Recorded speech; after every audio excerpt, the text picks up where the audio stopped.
দুর্নীতি হোক বা অপরাধ, কোনো ক্ষেত্রেই কোনো রকম ছাড় নয়। আইন ভাঙলে পদমর্যাদা দেখে নয়, আইন অনুযায়ী ব্যবস্থা নেওয়া হবে, এমনই বার্তা আবারও স্পষ্ট করে দিল অসম সরকার। এবার এক পুলিশ কর্মীর বিরুদ্ধে কড়া পদক্ষেপের নির্দেশ দিলেন অসমের মুখ্যমন্ত্রী হিমন্ত বিশ্ব শর্মা। এক মহিলার অভিযোগ শোনার পর প্রকাশ্য মঞ্চ থেকেই তিনি পুলিশকে নির্দেশ দেন, অভিযুক্ত ওই পুলিশ কর্মীকে অবিলম্বে গ্রেপ্তার করতে হবে। মুখ্যমন্ত্রীর সেই নির্দেশের পর দ্রুত পদক্ষেপ করে পুলিশ। সংবাদ মাধ্যমের খবর অনুযায়ী নির্দেশ পাওয়ার কিছুক্ষণের মধ্যেই অভিযুক্ত পুলিশ কর্মীকে গ্রেপ্তার করা হয়েছে। গোটা বিষয়টি বিস্তারিত জেনে নেওয়া যাক।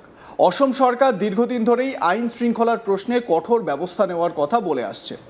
মুখ্যমন্ত্রী হিমন্ত বিশ্ব শর্মা একাধিকবার জানিয়েছেন, অপরাধ বা দুর্নীতির ক্ষেত্রে তাঁর সরকারের নীতি হলো জিরো টলারেন্স বা কোনো রকম আপোষ নয়, অর্থাৎ যেই হন না কেন আইন ভাঙলে তার বিরুদ্ধে ব্যবস্থা নেওয়া হবেই। এবার সেই অবস্থানেরই আরও একটি উদাহরণ সামনে এলো। সম্প্রতি সাধারণ মানুষের অভাব অভিযোগ শোনার জন্য একটি জনতা দরবার কর্মসূচির আয়োজন করা হয়েছিল। এই ধরনের কর্মসূচিতে সাধারণ মানুষ সরাসরি মুখ্যমন্ত্রীর সামনে নিজেদের সমস্যা তুলে ধরতে পারেন। প্রশাসনের বিভিন্ন দপ্তরের আধিকারিক এবং পুলিশের উচ্চপদস্থ কর্মকর্তারাও সেখানে উপস্থিত থাকেন, যাতে অভিযোগের দ্রুত নিষ্পত্তি করা যায়। সেই জনতার দরবারেই উপস্থিত হন এক মহিলা। তিনি মুখ্যমন্ত্রী হিমন্ত বিশ্ব শর্মার সামনে তার ব্যক্তিগত জীবনের একটি গুরুতর অভিযোগ তুলে ধরেন।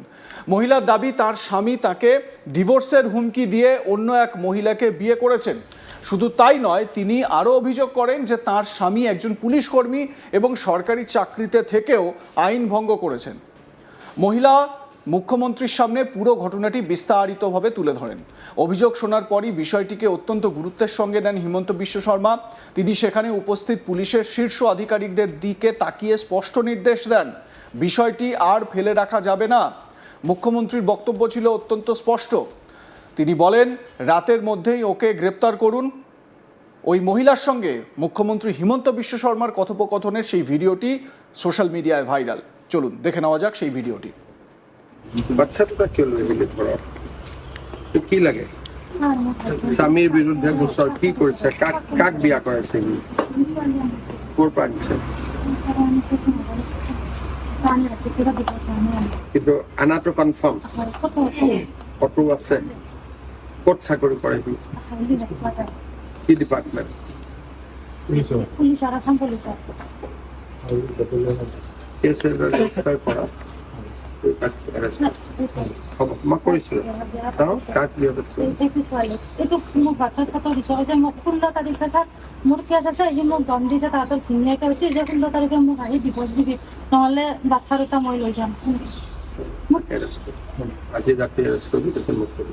পইচাও দিয়া নাই, মই কৰাইছো, তোৰ ব্যৱস্থা হ'ব দে, তই চিন্তা কৰিব নালাগে। বাচ্চাটা কিয় লৈ মিলি ধৰা কি লাগে? স্বামীর বিরুদ্ধে গোসর কি করেছে? কাক বিয়া করেছে? কোর পাচ্ছে কিন্তু আনাটো কনফার্ম কত আছে? কোট চাকরি করে কি ডিপার্টমেন্ট? পুলিশ আর আসাম পুলিশ কেসের রেজিস্টার করা ক্ষমা কৰিছিল কাক বিয়া করছে এইটো মোক বাচ্চাৰ কথা দিছে যে মোক 16 তাৰিখে ছাৰ মোৰ কেছ আছে, সি মোক দম দিছে। তাহাঁতৰ ধুনীয়াকে হৈছে যে 16 তাৰিখে মোক আহি ডিভোৰ্স দিবি, নহ'লে বাচ্চাৰ এটা মই লৈ যাম। আজি ৰাতি এৰেষ্ট কৰিবি, তেতিয়া মোক কবি। পইচাও দিয়া নাই, মই কৰাইছো, তোৰ ব্যৱস্থা হ'ব দে, তই চিন্তা কৰিব নালাগে। প্রকাশ্য মঞ্চে মুখ্যমন্ত্রীর এই নির্দেশ শোনার পরই প্রশাসনিক মহলে ব্যাপক আলোড়ন তৈরি হয়। উপস্থিত পুলিশ আধিকারিকরাও সঙ্গে সঙ্গেই প্রয়োজনীয় পদক্ষেপ শুরু করেন। সর্বভারতীয় সংবাদ মাধ্যমে প্রকাশিত প্রতিবেদন অনুযায়ী মুখ্যমন্ত্রীর নির্দেশ পাওয়ার পরই অভিযুক্ত পুলিশ কর্মীকে গ্রেপ্তার করা হয়েছে। এই ঘটনার মাধ্যমে অসম সরকার আবারও স্পষ্ট করে দিল, সরকারি চাকরিতে থাকলেই কোনো বিশেষ সুবিধা পাওয়া যাবে না, বরং যারা সরকারি কর্মচারী তাদের আইন মেনে চলার দায়িত্ব আরও বেশি। কারণ সাধারণ মানুষের কাছে তাঁরাই সরকারের প্রতিনিধি, তাই তাদের আচরণও হতে হবে আইনের মধ্যে দিয়ে। জনতার দরবারের মঞ্চ থেকেই মুখ্যমন্ত্রী এই বিষয়টি স্পষ্ট করে দেন। তিনি বলেন, কোনো সরকারি কর্মচারী যদি নিজেই আইন লঙ্ঘন করেন তাহলে তা কোনোভাবেই মেনে নেওয়া হবে না। প্রশাসনের সদস্য হিসেবে তাদের দায়িত্ব সাধারণ মানুষের কাছে আইন মানার উদাহরণ তৈরি করা। এবার আসা যাক অসমে বহু বিবাহ সংক্রান্ত আইনের বিষয়। অসমে বহু বিবাহ বা একাধিক বিবাহের বিরুদ্ধে সরকার ইতিমধ্যেই কঠোর আইন কার্যকর করেছে। গত বছর এই সংক্রান্ত একটি গুরুত্বপূর্ণ বিল রাজ্যের বিধানসভায় পাশ হয়।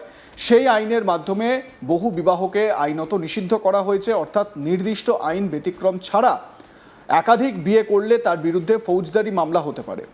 এই আইনে দোষী প্রমাণিত হলে সর্বোচ্চ 7 বছর পর্যন্ত কারাদণ্ডের বিধান রয়েছে। শুধু কারাদণ্ডই নয়, আর্থিক জরিমানার ব্যবস্থাও রয়েছে। ফলে এই আইন কার্যকর হওয়ার পর থেকেই বহু বিবাহের বিরুদ্ধে রাজ্য জুড়ে অভিযান শুরু করেছে প্রশাসন। অসম সরকার শুধু শাস্তির মধ্যেই বিষয়টিকে সীমাবদ্ধ রাখেনি। সরকারের পক্ষ থেকে আরও জানানো হয়েছে, যদি কোনো ব্যক্তি বহু বিবাহে জড়িয়ে পড়েন বা জড়িত থাকেন, তাহলে তিনি সরকারের বিভিন্ন সামাজিক কল্যাণমূলক প্রকল্পের সুবিধা পাবেন না। অর্থাৎ সরকারি অনুদান, বিভিন্ন উন্নয়নমূলক প্রকল্প কিংবা নির্দিষ্ট সরকারি সুবিধা থেকেও তাকে বঞ্চিত করা হতে পারে। সরকারি কর্মচারীদের ক্ষেত্রে নিয়ম আরও কঠোর। যদি কোনো সরকারি কর্মী বহু বিবাহে জড়িত থাকার অভিযোগে দোষী সাব্যস্ত হন, তাহলে তার বিরুদ্ধে বিভাগীয় ব্যবস্থা নেওয়া হতে পারে, এমনকি চাকরি থেকেও বরখাস্ত করা হতে পারে বলে সরকারি নীতিতে উল্লেখ রয়েছে। রাজনৈতিক বিশ্লেষকদের একাংশের মতে, জনতা দরবারের মঞ্চ থেকে মুখ্যমন্ত্রীর এই নির্দেশ শুধুমাত্র একটি নির্দিষ্ট ঘটনার প্রতিক্রিয়া নয়, এর মাধ্যমে তিনি রাজ্যের সমস্ত সরকারি কর্মচারীর উদ্দেশ্যে একটি স্পষ্ট বার্তা দিতে চেয়েছেন। সেই বার্তা হলো, আইনের ঊর্ধ্বে কেউ নন। সরকারি পদে থাকলেই কোনো রকম ছাড় পাওয়া যাবে না। এই ঘটনাকে কেন্দ্র করে অসমে ব্যাপক আলোচনা শুরু হয়েছে। অনেকেই মুখ্যমন্ত্রীর দ্রুত পদক্ষেপের প্রশংসা করেছেন। তাদের মতে, সাধারণ মানুষের অভিযোগ সরাসরি শুনে সঙ্গে সঙ্গে ব্যবস্থা নেওয়া প্রশাসনের সক্রিয়তারই প্রমাণ। আবার অন্যদিকে আইন বিশেষজ্ঞদের একাংশের বক্তব্য, অভিযোগের তদন্ত, প্রমাণ সংগ্রহ এবং বিচার প্রক্রিয়া সবই আইনের নিয়ম মেনেই এগোবে। অভিযোগ গুরুতর হলেও চূড়ান্ত আইনি সিদ্ধান্ত আদালতের বিচার প্রক্রিয়ার মাধ্যমেই হবে। আমার স্পষ্ট মনে আছে এই বিষয়, মানে এই বহু বিবাহ সংক্রান্ত আইন বা এই যে ইউসিসি লাগু করার বিষয়ে যখন আইন পাশ হচ্ছিল বা বিল পাশ হচ্ছিল, সেই সময় অসম বিধানসভায় কংগ্রেস এবং বিজেপির মধ্যে যে তর্কাতর্কি, বাদানুবাদ, সেটার একটা ছবি সামনে এসেছিল। কংগ্রেস বিধায়করা এই আইনের বিরোধিতা করেছিলেন। মুখ্যমন্ত্রী হিমন্ত বিশ্ব শর্মা বেরিয়ে একটি উদাহরণ দিয়ে বলেছিলেন যে যদি কারোর ওয়াইফের শারীরিক অসুস্থতা হয়, তাহলে সেই ব্যক্তির উচিত তার বউয়ের চিকিৎসা করানো, তার বউয়ের শুশ্রূষা করা, তার বউয়ের পাশে থাকা। আর কংগ্রেস বলতে চাইছে যে যদি আপনার বউয়ের শারীরিক অসুস্থতা হয়, তাহলে আপনার বউকে ত্যাগ করে অন্য আরেকজনকে বিয়ে করুন। এই উদাহরণটি টেনে তিনি ইউসিসির পক্ষে সওয়াল করেছিলেন, বহু বিবাহ রোধের বিরুদ্ধে, মানে বহু বিবাহ রোধের পক্ষে তার মতামত জানিয়েছিলেন। আপনাদের মতামত এক্ষেত্রে কি জানাতে ভুলবেন না। দেখতে থাকুন আজ তাক বাংলা, সাবস্ক্রাইব করুন আমাদের ইউটিউব চ্যানেলটি।